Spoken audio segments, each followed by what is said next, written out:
ఫ్యామిలీలో ఉన్న అందరి అవసరాలు తీరుస్తూ, మంచి మైలేజ్ ఇచ్చి, ఎక్కువ రిలయబుల్‌గా ఉండి, తక్కువ ప్రాబ్లమ్స్ ఇచ్చి, అందరూ నడపడానికి ఈజీగా ఉండేలాగా ఒక టూ వీలర్ చూస్తే family scooters is the way to go అన్నమాట. ఇప్పుడు మార్కెట్‌లో చాలా మంచి ఆప్షన్స్ ఉన్నాయి ఫ్యామిలీ స్కూటర్ గురించి చూస్తే.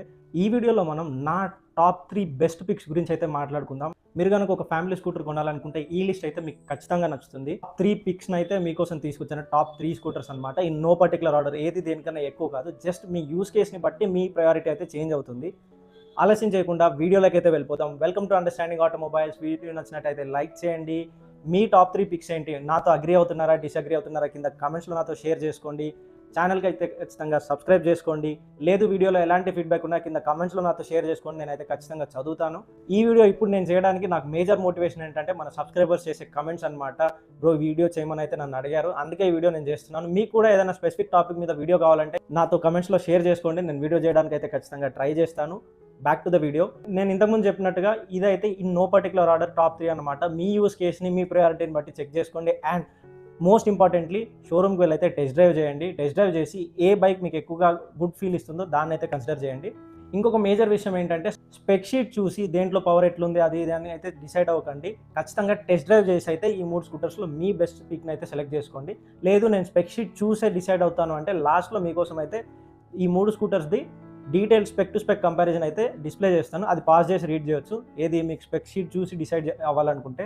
లేదు పర్పస్ని బట్టి డిసైడ్ అవుతానంటే ఈ వీడియోని చివరి వరకు చూడండి. ఫస్ట్ చూసుకున్నట్టయితే హోండా యాక్టివా 125 ఈ దేశంలోనే మోస్ట్ సెల్లింగ్ స్కూటర్ బ్రాండ్ అనమాట హోండా యాక్టివా. దాంట్లో 125 సీసీ స్కూటర్ తీసుకున్నట్టయితే you can not go wrong.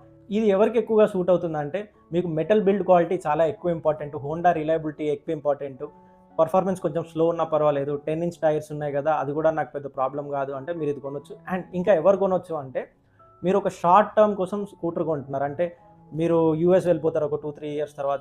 లేదంటే మీరు ఈ స్కూటర్ నమ్మేసి ఒక పెద్ద బైక్ కొనాలనుకుంటున్నారు. లేదంటే అప్గ్రేడ్ అవుతున్నారు కార్‌కి. సో ఒక 2-3 ఇయర్స్ తర్వాత లేదంటే ఒక 4 ఇయర్స్ తర్వాత మీరు స్కూటర్ నమ్మేసి వేరే దానికైతే అప్గ్రేడ్ అవ్వాలనుకుంటే ఈ స్కూటర్ మీకు ఖచ్చితంగా సెట్ అవుతుంది. ఎందుకంటే దీని రీసేల్ వాల్యూ చాలా ఎక్కువ అనమాట మార్కెట్‌లో. సో అలాంటి బయర్స్ అయితే ఇది కొనొచ్చు. రెస్ట్ ఇది ఒక ట్రైడ్ అండ్ టెస్టెడ్ మోడల్ కాబట్టి మీరు తీసుకొని హ్యాపీగా నడపొచ్చు. సో మీరు గనుక నేను ఇంతకుముందు చెప్పిన కేటగిరీలో పడితే మీకు Honda 125 is the best option.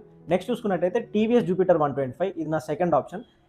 ఇది ఎవరి కోసం అంటే కొంచెం మోడర్న్ ఇంజినీరింగ్, కొంచెం న్యూ చాసీ డిజైన్ ఎవరైతే ఇష్టపడతారో అంటే దీని రెగ్యులర్ ఫ్యామిలీ స్కూటర్ని తీసుకొని చాసీని రీడిజైన్ చేసి ఫ్లోర్ బోర్డ్ కిందకైతే పెట్రోల్ ట్యాంక్ని తీసుకెళ్లారు కదా. దీనివల్ల అడ్వాంటేజ్ ఏంటంటే లాంగ్ సీట్ అయితే వస్తుంది అండ్ ఫ్లోర్ బోర్డ్ స్టోరేజ్ కూడా చాలా ఎక్కువ వస్తుంది. అండ్ ఇప్పుడు వచ్చిన ఈవీస్ కూడా దీన్ని అయితే బీట్ చేయలేవు. అంత పెద్ద అండర్ సీట్ స్టోరేజ్ అయితే ఉంది. ఒక ఫుల్ ఫేస్ హెల్మెట్ని అయితే కంఫర్టబుల్గా ఫిట్ చేసి ఇంకొంచెం స్పేస్ ఉంటుంది. దాంట్లో మీరు గ్రాసరీస్ పెట్టుకోవచ్చు.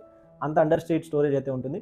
డిస్క్ బ్రేక్ వేరియంట్ ఉంది, బ్లూటూత్ కనెక్టివిటీ ఉంది అండ్ దీనిలో స్మార్ట్ ఎక్స్ కనెక్ట్ వస్తుంది కదా, దాని డిస్ప్లే అయితే టీఎఫ్టీ కలర్ కన్సోల్ వస్తుంది. చాలా బ్రైట్గా ఉంటుంది. మంచి వైబ్రెంట్ కలర్స్ అయితే డిస్ప్లే చేస్తుంది. ఈ స్కూటర్లో మీరు తీసుకుంటే ఖచ్చితంగా డిస్క్ బ్రేక్ వేరియంటే తీసుకోండి. ఇది ఎవరికి సూట్ అవుతుంది అంటే యాక్టివా కన్నా కొంచెం బెటర్ పర్ఫార్మెన్స్ ఉండి, కొంచెం బెటర్ లుక్స్ ఉండి, కొంచెం మోడర్న్ ఇంజనీరింగ్ కోరుకునే వాళ్ళకైతే ఇది సెట్ అవుతుంది. లేదు నాకు చిన్న స్మాల్ బిజినెస్ ఉంది, ఒక కిరాణా కొట్టు ఇట్లాంటి చిన్న స్మాల్ బిజినెస్ ఉంది, నేను ఎక్కువ గ్రాసరీస్ క్యారీ చేస్తాను, నాకు అండర్ సీట్ స్టోరేజ్ కావాలి, కొంచెం స్పేషియస్ సీట్ అయితే కావాలి అని కోరుకునే వాళ్ళకైతే ఇది సెట్ అవుతుంది. అండ్ థర్డ్ ఆప్షన్ చూసుకున్నట్టయితే ఎవరైతే స్కూటర్స్లో కొంచెం బెటర్ పికప్ అయితే కోరుకుంటారో వాళ్ళ కోసం అనమాట. నేను మాట్లాడే స్కూటర్ పేరు సుజుకి యాక్సెస్ 125. ఈ స్కూటర్ ఎవరికి సెట్ అవుతుంది అంటే రెగ్యులర్ ఫ్యామిలీ స్కూటర్ కొనాలనుకుంటారు కానీ దాంట్లో కొంచెం బెటర్ పికప్ ఉండి, కొంచెం ఫన్ టు రైడ్ ఉండి, కొంచెం పెప్పీ పర్ఫార్మెన్స్ ఉంటే బాగుంటుంది అనిపిస్తుంది కదా, వాళ్ళ కోసం అనమాట. యాజ్ యూజువల్ ఈ స్కూటర్ కొన్నా కూడా మీరు డిస్క్ బ్రేక్ వేరియంటే కొనండి. డ్రమ్ బ్రేక్ వేరియంట్ అవాయిడ్ చేయడానికి ట్రై చేయండి. మీ బడ్జెట్ కన్స్ట్రెంట్స్ ఉంటే ఖచ్చితంగా డ్రమ్ బ్రేక్ వేరియంట్ తీసుకోండి, కానీ ఇంకొంచెం స్ట్రెచ్ చేసి డిస్క్ బ్రేక్ వేరియంట్ అయితే తీసుకోమంటాను నేను. అండ్ దీంట్లో రీసెంట్గానే టీఎఫ్టీ కలర్ కన్సోల్ వచ్చింది. అది కూడా చూడడానికి సింపుల్గా క్లాసిక్గా చాలా బాగుంది. దాని మీద నేను సపరేట్ వీడియో రివ్యూ అయితే షూట్ చేశాను, మన ఛానల్లో ఉంది, చెక్అవుట్ చేయండి. అండ్ ఈ స్కూటర్ అడ్వాంటేజెస్ చూసుకున్నట్టయితే చాలా లైట్ వెయిట్ అనమాట. నన్ను ఒక వీడియో కింద మన సబ్స్క్రైబర్ అయితే అడిగారు, నేను చాలా స్కిన్గా ఉంటాను, నేను చాలా లైట్ వెయిట్ ఉన్న స్కూటర్ అయితే పర్చేస్ చేద్దాం అనుకుంటున్నాను, స్కూటీ పెప్ అయితే వద్దు అంటే నేను వాళ్ళకి ఇదే సజెస్ట్ చేస్తాను. చాలా లైట్ వెయిట్ స్కూటర్ ఇది అండ్ పర్ఫార్మెన్స్ కూడా బాగుంటుంది. దీని డిసడ్వాంటేజెస్ చూసుకున్నట్టయితే ఫైబర్ ప్యానల్స్ ఉంటాయి, అదొకటే నాకు డిసడ్వాంటేజ్ అనిపించింది. Rest of the scooter is awesome. And రీసెంట్గానే సింగిల్ కీతో ఓపెన్ చేసే పెట్రోల్ ఫిల్లర్ క్యాప్ అయితే ఇచ్చారు, అది కూడా ఒక అడ్వాంటేజ్ అనమాట. మీరు కనుక ఒక మంచి ఫాస్ట్ గోయింగ్ స్కూటర్, ఒక పెప్పీ స్కూటర్ గురించి అయితే చూస్తుంటే సుజుకి యాక్సెస్ 125 మీకు సెట్ అవుతుంది అనమాట. ఇది నా టాప్ 3 పిక్స్. నేను ఇందాక చెప్పాను కదా స్పెక్ షీట్ డిస్ప్లే చేస్తానని, ఇక్కడ డిస్ప్లే చేస్తున్నాను, పాస్ చేసి అయితే రీడ్ చేయండి. సో ఒక కన్క్లూజన్లోకి వస్తే ఏది ఎవరు కొనాలి అంటే మెటల్ బిల్డ్ మీకు ఇంపార్టెంట్ అయితే, రీసేల్ వాల్యూ ఎక్కువ కావాలనుకున్న స్కూటర్ అయితే మీరు హోండా యాక్టివా కన్సిడర్ చేయండి. లేదు నాకు రీసేల్ వాల్యూ అంత ఇంపార్టెంట్ కాదు, కొంచెం పర్ఫార్మెన్స్ ఉండాలి, అండర్ సీట్ స్టోరేజ్ ఎక్కువ కావాలి, లాంగ్ సీట్ ఉండాలి, నేను ఫ్యామిలీతో రైడ్ చేస్తాను అండ్ మంచి లుక్స్ ఉండాలి అనుకుంటే మీరు ఖచ్చితంగా జూపిటర్ కన్సిడర్ చేయండి. డిస్క్ బ్రేక్ కావాలనుకున్నా కూడా మీరు యాక్టివాని స్కిప్ చేసి జూపిటర్కి అయితే వెళ్ళొచ్చు. లేదు నాకు ఎక్కువ పర్ఫార్మెన్స్ కావాలి, మంచి పికప్ ఉన్న స్కూటర్ కావాలి, మోడర్న్ లుక్స్ కావాలి and most importantly light weight ఉండాలి అనుకుంటే మీరు యాక్సెస్ అయితే కన్సిడర్ చేయొచ్చు, యాక్సెస్ 125. నెక్స్ట్ నేనైతే టాప్ 3 స్పోర్టీ స్కూటర్స్ గురించి అయితే వీడియో చేయబోతున్నాను. అది కూడా చూడాలనుకుంటే ఛానల్కి సబ్స్క్రైబ్ అయితే చేసుకోండి. ఈ వీడియో నచ్చిందని అనుకుంటున్నాను. నచ్చినట్టయితే లైక్ చేయండి. మీ టాప్ 3 పిక్స్ ఏంటి? మీరు ఒక ఫ్యామిలీ స్కూటర్ గురించి చూస్తుంటే ఏ స్కూటర్ని కొంటారు? కింద కమెంట్స్లో నాతో షేర్ చేసుకోండి. లేదా ఎలాంటి ఫీడ్బ్యాక్ ఉన్నా, మీకు ఇంకేదైనా క్వశ్చన్స్ ఉన్నా కింద కమెంట్స్లో నన్ను అడగండి. కమెంట్స్లో నాతో షేర్ చేసుకోండి. ఛానల్కి అయితే ఖచ్చితంగా సబ్స్క్రైబ్ చేసుకోండి. నెక్స్ట్ వీడియోలో మిమ్మల్ని మళ్ళీ కలుస్తాను. అంతవరకు థ్యాంక్ యూ, నమస్తే, జై హింద్.